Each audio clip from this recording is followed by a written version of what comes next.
l'Europe pourrait aussi, ou est-ce qu'on peut parler de relocalisation à présent? Est-ce qu'on peut, si on ne peut pas relocaliser tout de suite la production de puces, qu'en est-il du câblage?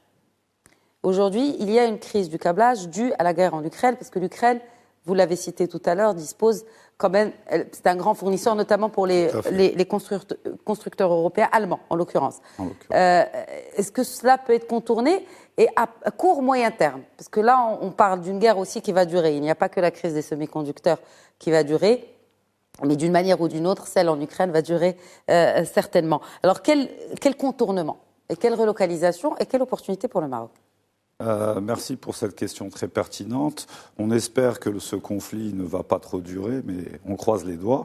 En ce qui concerne le Maroc, je dirais le Maroc a déjà commencé à se positionner sur ce secteur du câblage, puisque vous savez que le Maroc aujourd'hui aussi est une terre de câbleurs, puisqu'on a tous les plus grands acteurs mondiaux qui sont installés chez nous. Et on observe déjà les premiers transferts, voire les premières opérations de sécurisation des capacités installées en Ukraine. Ceci a été un des éléments de réponse à cette crise. Les câbleurs ont néanmoins quelques câbleurs ont néanmoins choisi d'autres réponses, notamment les câbleurs, je dirais, allemands, qui ont relocalisé leur production plutôt dans des pays de l'Est tels que la Roumanie ou des choses comme ça.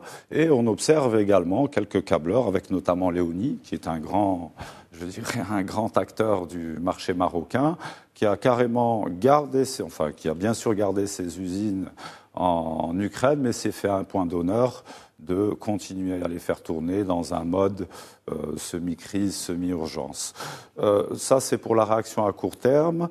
Ce qu'il semble se dégager sur le long terme, c'est effectivement une sécurisation de ces capacités installées là-bas, parce que, comme vous le dites, il paraîtrait que ce conflit va perdurer, et auquel cas il est important pour ces industriels-là de sécuriser.